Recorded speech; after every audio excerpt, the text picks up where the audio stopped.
Kalau dia durhaka kepada kedua orang tuanya, walaupun dia melakukan ibadah, tidak akan ada nilainya di sisi Allah Subhanahu wa taala. A'udzu billahi minasy syaithanir rajim.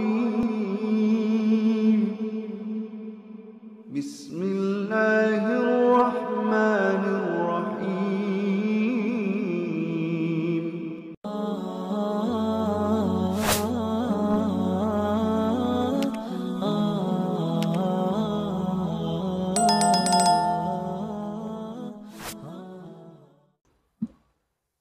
Assalamualaikum warahmatullahi wabarakatuh. Bismillahirrahmanirrahim. Alhamdulillah wassalatu wassalamu ala Rasulillah Sayyidina Muhammad bin Abdullah wa ala alihi washabihi wa walah. Kembali lagi di Pecinta Mahbub. Disebutkan di dalam kitab Al-Kabair oleh Al-Imam Az-Zahabi bahwa di antara dosa besar ada durhakanya seorang anak kepada kedua orang tuanya. Durhakanya anak terhadap kedua orang tuanya.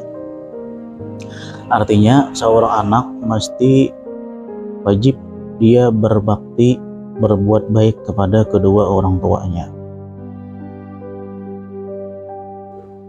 Bahkan orang yang durhaka kepada kedua orang tuanya, amal ibadahnya, segala perbuatan baiknya yang dia lakukan akan ada nilainya di sisi Allah Subhanahu wa taala. Sebagaimana ada salah seorang laki-laki datang kepada Rasulullah Shallallahu Alaihi Wasallam dan bertanya, "Ya Rasulullah, ara'aita idza shallaitu shalawatil khams wa sumtu Ramadan wa adaitu zakat wa hajjatul bait?" Apa pendapatmu wahai Rasulullah, bila aku sudah melaksanakan sembahyang 5 waktu, puasa di bulan Ramadan, membayar zakat dan menunaikan ibadah haji, famazali, apa yang akan aku dapatkan? Kata laki-laki itu bertanya kepada Rasulullah Shallallahu Alaihi Wasallam. Maka Nabi menjawab, faqala Rasulullah Shallallahu Alaihi Wasallam, man fa'ala zalika makana ma'an nabiyyin wasiddiqin wasyuhada wassalihin. Siapa yang memperbuat demikian itu, dia sembahyang 5 waktu, puasa di bulan Ramadan, membayar zakat, naik haji, dia akan dikumpulkan bersama para nabi-nabinya Allah, para siddiqin, para syuhada, dan orang-orang yang saleh. Illa ayyauka walidayhi, kecuali dia durhaka kepada kedua orang tuanya. Kalau dia durhaka kepada kedua orang tuanya, walaupun dia melakukan ibadah, tidak akan ada nilainya di sisi Allah Subhanahu wa taala. Ketika ada salah seorang datang kepada Rasulullah Shallallahu Alaihi Wasallam dan bertanya kepada Rasulullah, "Ya Rasulullah, man ahaqqun nas minni bi husni suhbah?" Siapa orang yang lebih berhak dengan aku berbuat baik kepada mereka? Qala, Nabi menjawab, ummuka, ibumu. Kemudian siapa lagi wahai Rasulullah? Rasulullah menjawab lagi, ibumu. Dia bertanya lagi, siapa itu Rasulullah? Ibumu, kata Nabi Shallallahu Alaihi Wasallam. Siapa lagi? Summa abuka, kemudian ayahmu.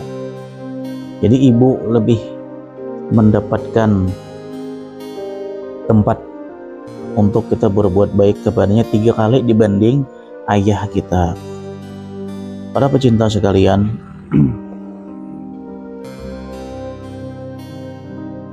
bagaimanapun yang kita lakukan, kita tidak akan pernah bisa membalas jasa orang tua kita kepada kita, apalagi jasa ibu kita yang telah melahirkan kita. Ada diceritakan bahwa Ibnu Umar radhiyallahu anhuma ada melihat seseorang yang dia membawa ibunya di belakangnya sedang tawaf di sekeliling Ka'bah. Ibnu Umar melihat ada seorang laki-laki yang membawa ibunya tawaf keliling di depan Ka'bah.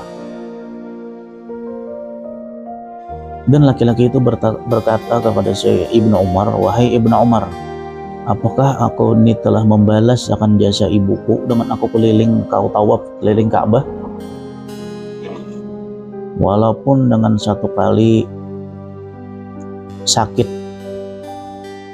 kesusahan yang ibumu rasakan dari kesusahan merawatmu, itu tidak akan bisa membalasnya. Tetapi engkau sudah berbuat baik kepada ibumu, kata Ibnu Umar radhiyallahu anhuma.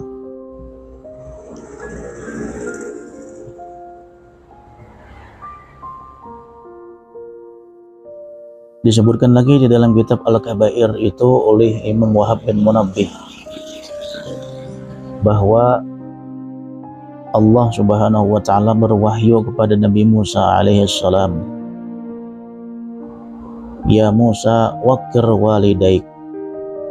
Hormati kedua orang tuamu. "Faman waqqara walidayhi madattu fi umrih." Siapa yang menghormati, memuliakan kedua orang tuanya, akan aku panjangkan umurnya. Wa wahabtu lahu walidan yukiru, dan aku berikan dia anak yang bisa menghormati dia. Waman aqqa walidayhi, orang yang durhaka kepada kedua orang tuanya, qasartu fi umrih, aku pendekkan umurnya. Wa wahabtu lahu waladan yauqah, dan aku beri dia seorang anak yang nantinya akan durhaka kepadanya juga.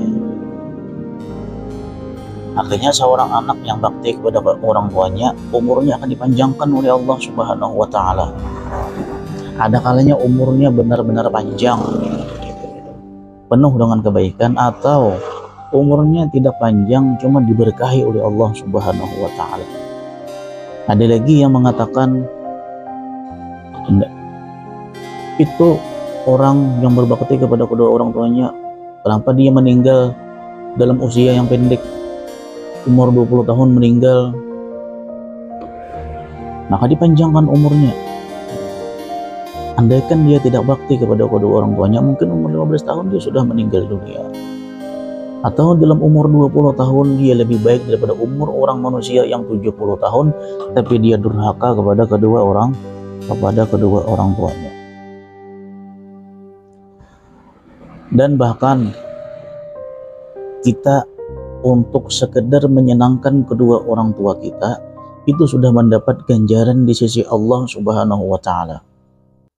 Disebutkan lagi di dalam kitab Al-Kabair itu, yang artinya tidak ada dari seseorang yang dia mendekat kepada ibunya sekira-kira dia mendengar akan perkataan ibunya, itu adalah lebih afdal dari orang yang berperang di sabilillah. Ketika orang tua kita berbicara, mama kita berpandir, kita mendekat berparak kepada ibu kita, mama kita, tujuan untuk berbakti kepadanya, menghormati dia, kita mendekat ketika dia berbicara, itu nilainya lebih afdal dari orang yang berjihad fi sabilillah. Wan nazar ilaiha afdal min kulli syai', memandang kepada ibu bahkan itu lebih afdal dari tiap-tiap sesuatu. Ketika kita memandang kepada ibu kita dengan pandangan kasih sayang, hormat kepada dia, sayang kepada dia, pandangan kita itu akan bernilai. Hanya memandang, belum lagi kita melakukan apa yang diperintahkan oleh ibu kita.